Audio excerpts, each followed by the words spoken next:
ನಮಸ್ಕಾರ. ಇದು ಜಾಣ ಸುದ್ದಿ, ವಿಜ್ಞಾನ, ವಿಚಾರ ಹಾಗೂ ವಿಸ್ಮಯಗಳ ಧ್ವನಿ ಪತ್ರಿಕೆ. ದಿನದಿನವೂ ವಿಜ್ಞಾನ.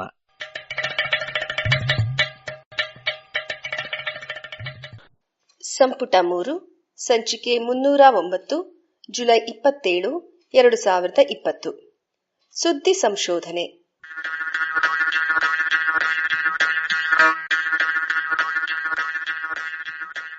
ನೆರವು ಪ್ರಗತಿ ಟ್ರಸ್ಟ್, ಕೋಲಾರ.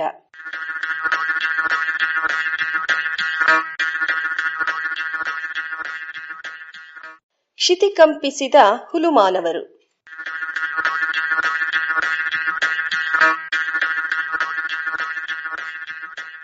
ಭೂಮಿ, ಆಕಾಶ, ಗ್ರಹತಾರೆಗಳ ಚಲನ ವಲನಕ್ಕೆ ಒಂದು ಮಿತಿಯುಂಟು. ಮನುಷ್ಯನಿಗೂ ಅವನ ಕರ್ಮದ ಮಿತಿಯುಂಟು. ಆದರೆ ಈ ಬುದ್ಧಿವಂತ ಮನುಷ್ಯನಿದ್ದಾನಲ್ಲ, ಅವನು ತನ್ನ ಮಿತಿಯಲ್ಲಿ ಇದ್ದಿದ್ದು ಇಲ್ಲವೇ ಇಲ್ಲ. ಹೀಗೆಂದು ಈ ಸುಂದರ ಕಗ್ಗದಲ್ಲಿ ಕವಿ ಡಿವಿಜಿಯವರು ಹೇಳಿದ್ದಾರೆ.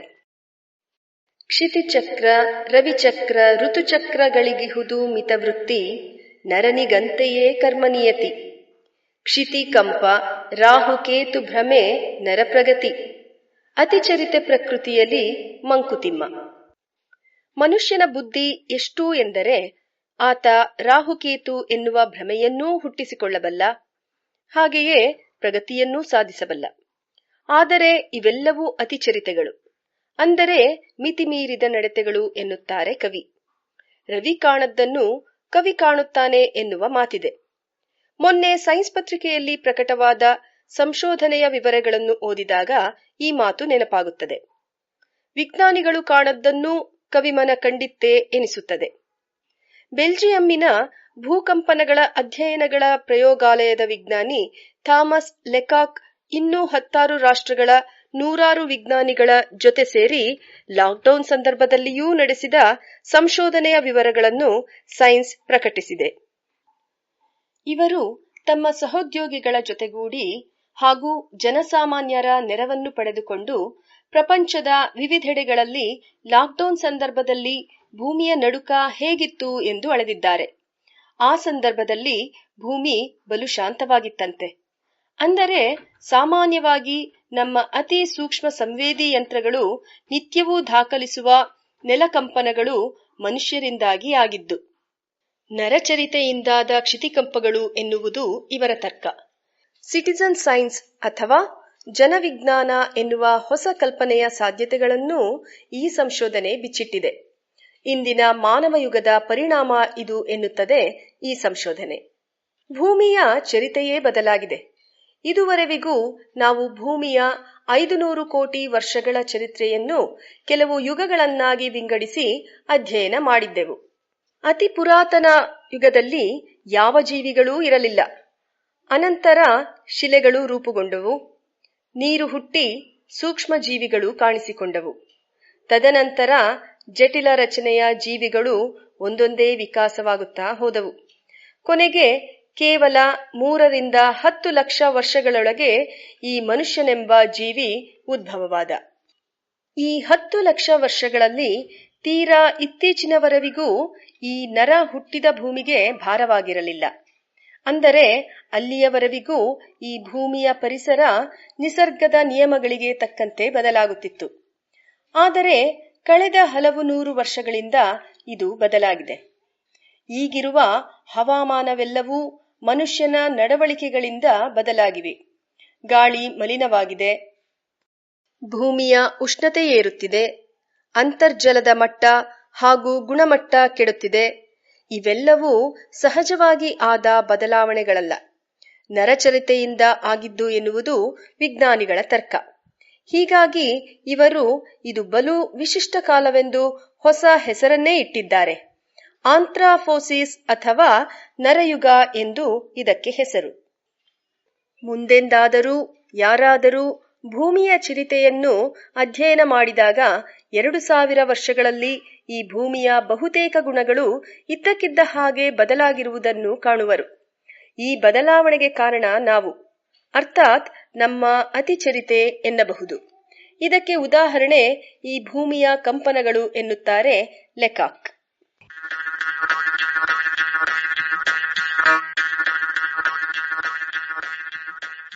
ಭೂಮಿಯ ಕಂಪನಗಳು ಎಂದರೆ ಇಡೀ ನಗರಗಳನ್ನೇ ಧೂಳೀಪಟ ಮಾಡಬಲ್ಲ ನಡುಕವಲ್ಲ. ಇದು ಬಲು ಕ್ಷೀಣವಾದ, ನಿತ್ಯವೂ ಆಗುತ್ತಿರುವ ಕಂಪನ. ಇದನ್ನು ವಿಜ್ಞಾನಿಗಳು ಹಿನ್ನೆಲೆ ಕಂಪನ ಅಥವಾ ಸೈಸ್ಮಿಕ್ ನಾಯ್ಸ್ ಎಂದು ಕರೆಯುತ್ತಾರೆ.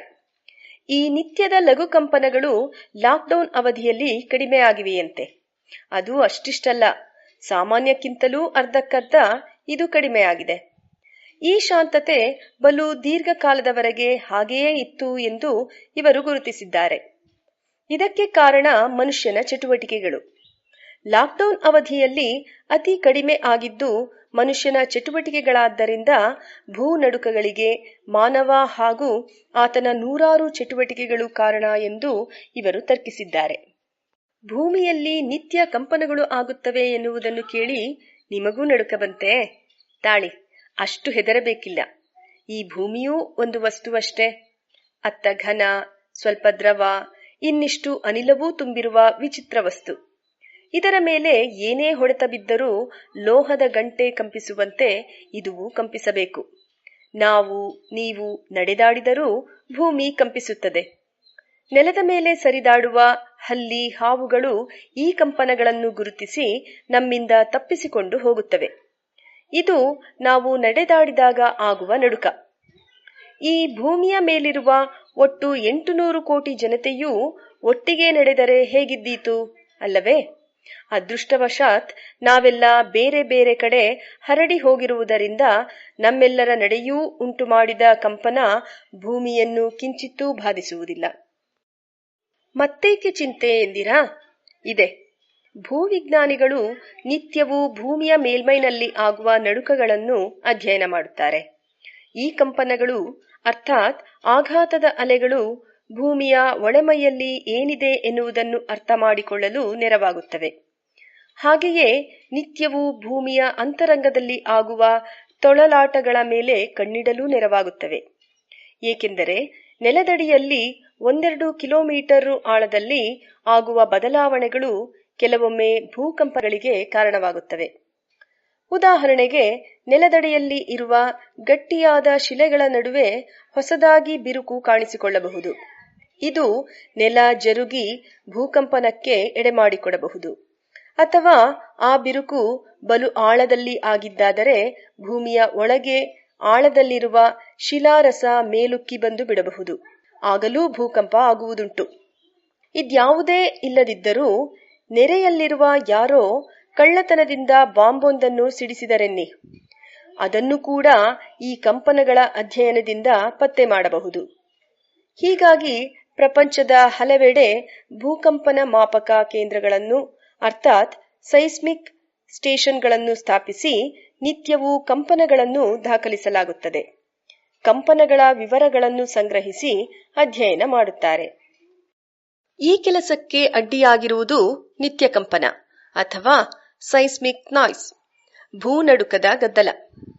ಭೂಮಿಯಲ್ಲಿ ಸಹಜವಾಗಿ ಆಗುವ ಬದಲಾವಣೆಗಳನ್ನು ಇವು ಮರೆಮಾಚಿ ಬಿಡುತ್ತವೆ. ಇದು ಒಂದು ಸಮಸ್ಯೆ. ಹೀಗಾಗಿ ಈ ಗದ್ದಲ ಹೇಗಾಗುತ್ತದೆ, ಎಷ್ಟಾಗುತ್ತದೆ ಎನ್ನುವ ಬಗ್ಗೆ ಹಲವು ಕಡೆಯಲ್ಲಿ ಅಧ್ಯಯನಗಳನ್ನು ಮಾಡಿದ್ದಾರೆ. ಉದಾಹರಣೆಗೆ, ಫುಟ್ಬಾಲ್ ಸ್ಟೇಡಿಯಂ ತುಂಬಿದ್ದಾಗ ಸುತ್ತಲೇನಾಗುತ್ತದೆ ಎನ್ನುವುದು, ಹಾಗೆಯೇ ಕ್ರಿಸ್ಮಸ್ ಮುಂತಾದ ಸಾರ್ವತ್ರಿಕ ರಜಾ ದಿನಗಳಲ್ಲಿ ಹೇಗಿರುತ್ತದೆ ಎಂದೆಲ್ಲ ಅಧ್ಯಯನಗಳು ನಡೆದಿವೆ. ಇವೆಲ್ಲವೂ ಮನುಷ್ಯನ ದೈನಂದಿನ ನಡವಳಿಕೆಗಳು ಈ ನಿತ್ಯ ಗದ್ದಲಕ್ಕೆ ಕೂಡಿಕೊಳ್ಳುತ್ತವೆ ಎಂದು ತೋರಿಸಿದ್ದುವು. ಆದರೆ ಎಷ್ಟರ ಮಟ್ಟಿಗೆ ಎನ್ನುವುದು ಅರ್ಥವಾಗಿರಲಿಲ್ಲ. ಕೋವಿಡ್-19 ಸಮಯದಲ್ಲಿ ಆದ ಲಾಕ್ಡೌನ್ ಇದಕ್ಕೆ ಒಂದು ಒಳ್ಳೆಯ ಅವಕಾಶವನ್ನು ಒದಗಿಸಿದೆ ಎನ್ನುತ್ತಾರೆ ಲೆಕಾಕ್.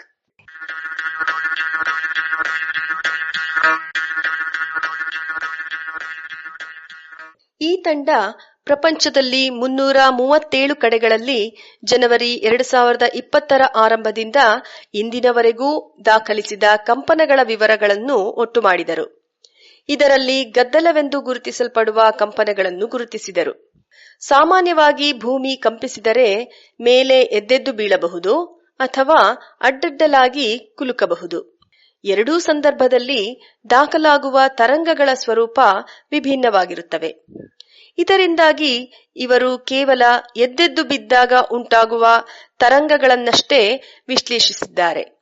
ಇದಕ್ಕಾಗಿ ಪರಿಣತ ಸೈಸ್ಮಿಕ್ ಸಂವೇದಕಗಳಿಂದಷ್ಟೇ ಅಲ್ಲದೆ ಶಾಲೆಗಳು ಹಾಗೂ ಹವ್ಯಾಸಿ ಭೂವಿಜ್ಞಾನಿಗಳು ರೂಪಿಸಿಟ್ಟುಕೊಂಡಿದ್ದ ಸೈಸ್ಮಿಕ್ ಸಂವೇದಕಗಳ ಮಾಹಿತಿಯನ್ನೂ ಒಟ್ಟು ಮಾಡಿದ್ದಾರೆ.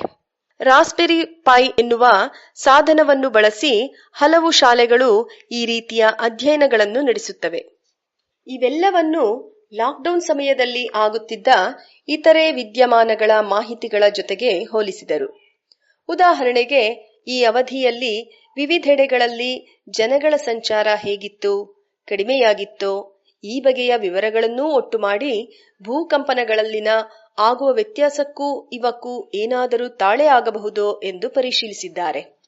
ಇವೆಲ್ಲದರ ಪರಿಣಾಮ ಜನವರಿಯಲ್ಲಿ ಚೀನಾದಲ್ಲಿ ಹಲವು ಪ್ರದೇಶಗಳಲ್ಲಿ ಲಾಕ್ಡೌನ್ ಘೋಷಿಸಲಾಯಿತು.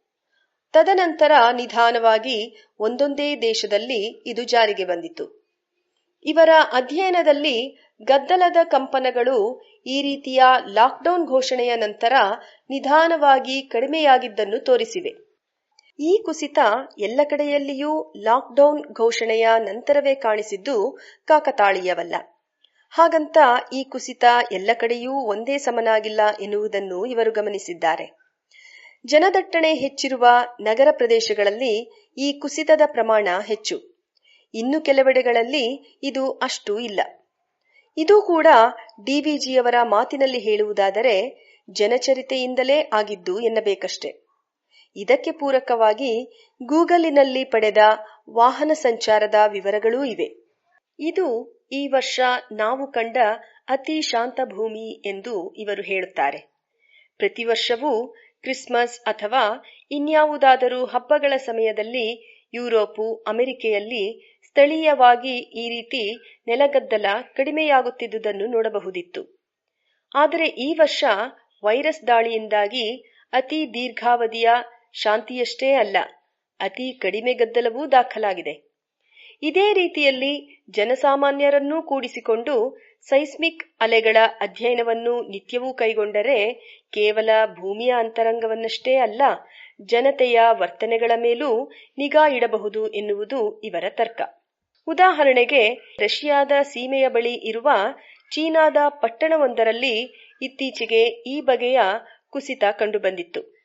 ಇದು ಅಲ್ಲಿ ಲಾಕ್ಡೌನ್ ಆಗಿರುವುದನ್ನು ಸೂಚಿಸುತ್ತದೆ ಎನ್ನುತ್ತಾರೆ ಲೆಕಾಕ್. ಕುಂಭಕರ್ಣ ನಡೆಯುತ್ತಿದ್ದಾಗ ಭೂಮಿ ಕಂಪಿಸುತ್ತಿತ್ತು ಎಂದು ಕತೆಗಳು ಹೇಳುತ್ತವೆ. ಪುಣ್ಯಕ್ಕೆ ಅವನು ಬಲುಕಾಲ ನಿದ್ರೆಯನ್ನೇ ಮಾಡುತ್ತಿದ್ದ. ಆದರೆ ನಾವಿದ್ದೇವಲ್ಲ, ಸದಾ ಎಚ್ಚರವಾಗಿದ್ದೇವೆ, ಅತಿ ಚರಿತರಾಗಿದ್ದೇವೆ. ನಾಳೆಗೆ ಏನಿಲ್ಲದಿದ್ದರೂ ತಾನು ಕುಳಿತ ರೆಂಬೆಯನ್ನೇ ಕಡಿದ ಬಡಗಿಯಂತೆ ನಾವು ಹುಟ್ಟಿದ ಈ ಭೂಮಿಯನ್ನೇ ಬದಲಿಸಿಬಿಡುತ್ತಿದ್ದೇವೆ ಅಲ್ಲವೇ? ಡಿವಿಜಿಯವರು ಇದನ್ನು ಅಂದೇ ಕಂಡಿದ್ದರು ಎನ್ನೋಣವೇ?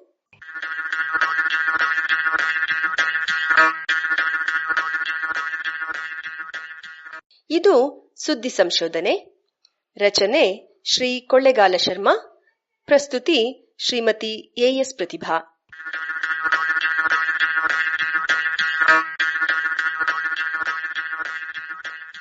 ನೆರವು ಪ್ರಗತಿ ಟ್ರಸ್ಟ್, ಕೋಲಾರ.